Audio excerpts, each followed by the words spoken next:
Duval. Duval. When you watch the Jacksonville Jaguars play offense right now, there is no team playing at a higher clip.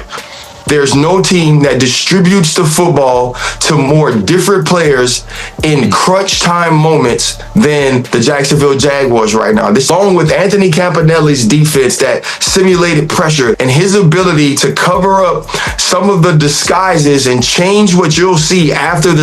I think the Jacksonville Jaguars are Super Bowl contenders and they have everything it takes to make a run. It's going... Boy, oh boy, have the tables have turned from being the laughingstock of the NFL to being one of the most dangerous teams in the AFC and looking to lock up a #1 seed in the AFC. In this video, I will explain why the mainstream media always hates on the Jacksonville Jaguars and why critics are silent now that the Jacksonville Jaguars are rolling and looking like they're going to be a threat in the playoffs. Let's go.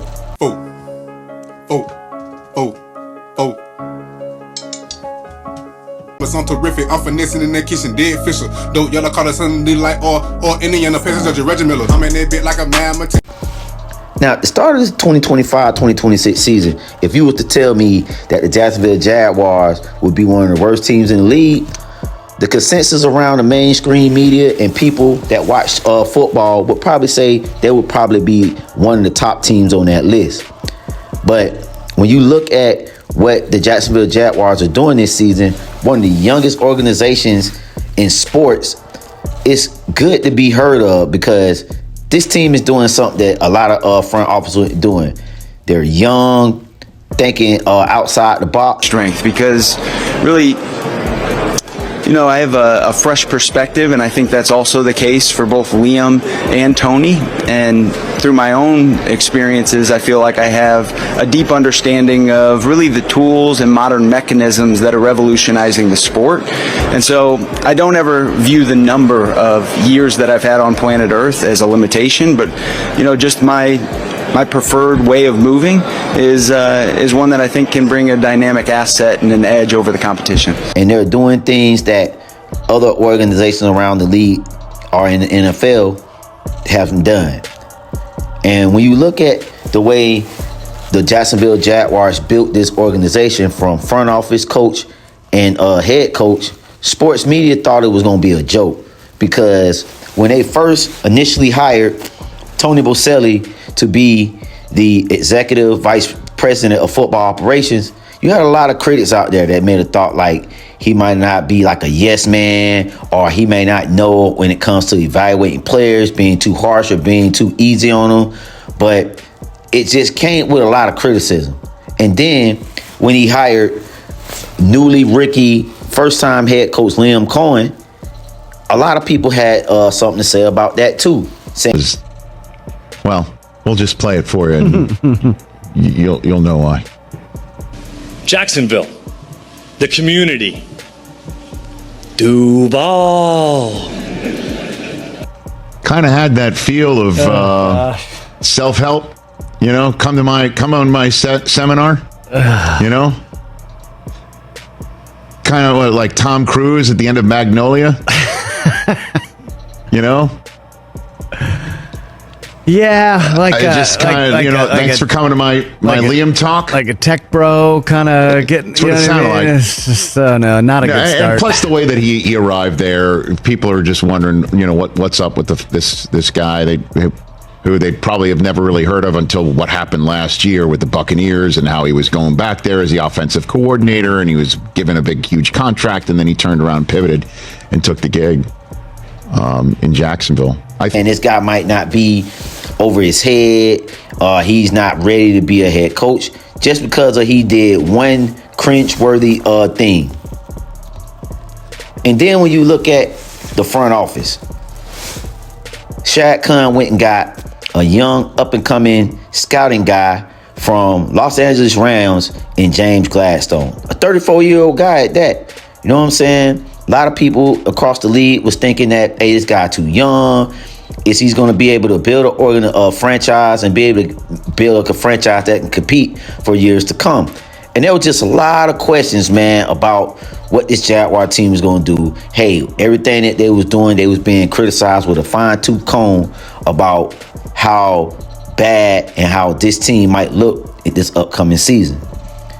And when you look at guys like Tony Boselli, a Hall of Fame guy that played football, he know what rights look like. But there was a lot of skepticism because the Jacksonville Jaguars had been down this road before when they went back and got a guy like Tom Coughlin, and he was supposed to help with the franchise and get this thing back on order. But things didn't work out. So there was room for skepticism and disbelief. But the critics and the media, they wouldn't let up, because once all these guys got in place, they continued to make bold moves. And like in the NFL draft, they went and shocked the world trading up to get the best player in the draft, Travis Hunter. And you had a lot of sports pundits that thought this might be a risky move. Don't play Travis Hunter on both sides of the football. You don't need to draft Travis Hunter in the top 3. And I know people are going to kill me for this, but hear me out. Travis Hunter is not a top 3 pick as a wide receiver. Travis Hunter is not Julio Jones. Travis Hunter is not Randy Moss. Travis Hunter is not Larry Fitzgerald. Travis Hunter is not Marvin Harrison.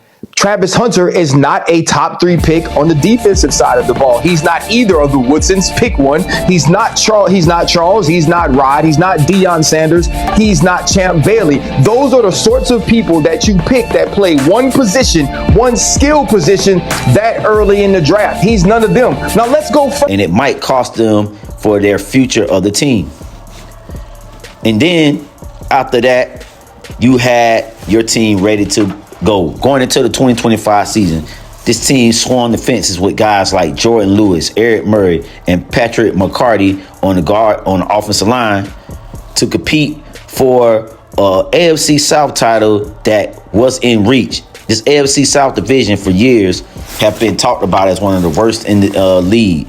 And they thought that the Jacksonville Jaguars would be one of the worst teams in this division. But little did you know, early on, it looked that way.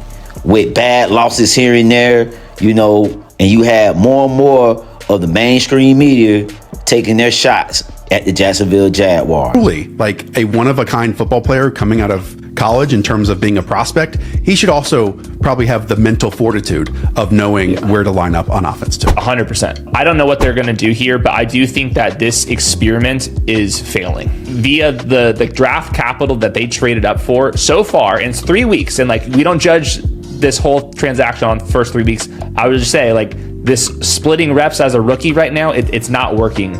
And as a corner, he's the cornerback 3. He's playing in 3 corner sets, but he's not playing in base either. So that's why his snaps are at 67%. So he's like a cornerback 3 plus Cole Beasley right now. And then it came. The criticism of Travis Hunter early on, man. I mean, it just seemed like everything that the Jacksonville Jaguars was doing, bro, the media had something to say about it. Every time about Travis Hunter. Is he going to play offense? Is he going to play defense? He should focus on playing defense more. Oh, we should make Travis Hunter the playmaker on offense, get him the ball.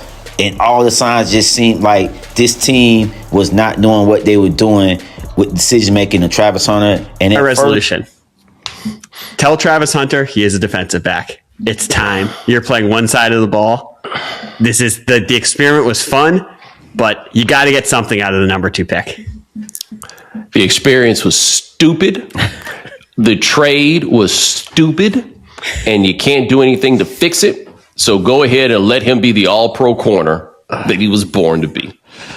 Can't disagree with that. Here's my... looking at the way the season was going, it looked like the critics was going to be right. And that this team was going to be, just like they always say, the same old Jags. But the Jaguars front office, coaching staff, and organization never wavered. They continued to do their process, and they blocked out all the haters and the noise from the media. And they continued with their process. And by the trade deadline, they added another key piece to the offense, Jacoby Myers.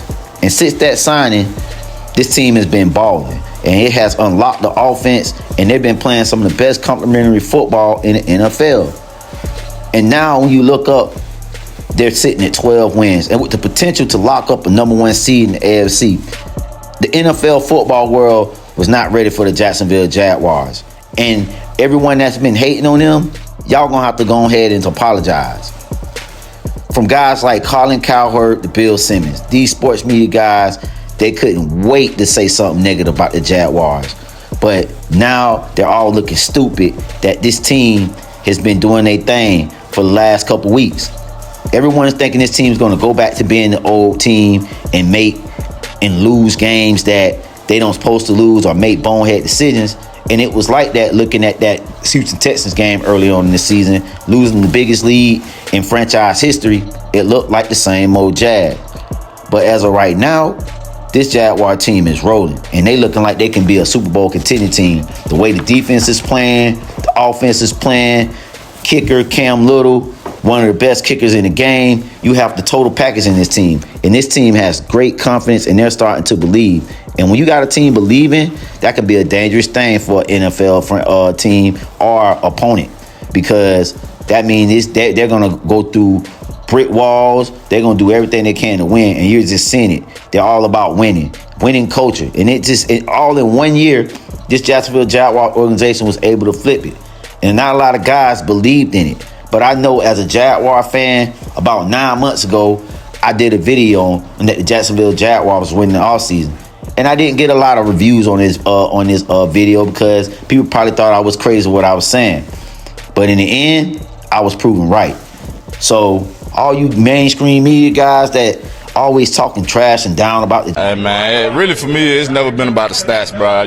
They can say what they want to say in the world, in the media, but I want the people rocking with us, the Jags fans who always been rocking with us, no matter what. I'm not stunning outside noise. Stats don't matter to me. We just stacking W's here. That's all that matters. Jaguars now, it's time to kiss the rings, because this Jacksonville Jaguar team, they here to stay, man. They ain't going nowhere for a while, because with the way this front office is doing, James Gladstone, Tony Baselli, finding key guys, finding the right guys, may not be the splash names that everybody might want to hear, but they're being effective.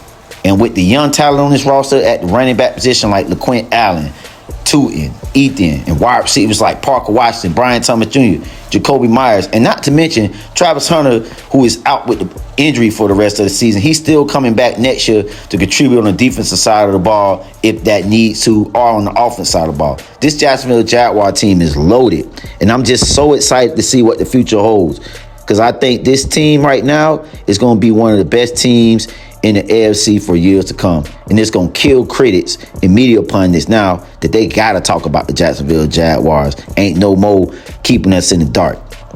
It's your boy Joe, one half of the Co-Pilots Podcast, man. If you like this video, man, subscribe to the channel, like the video. I love you guys.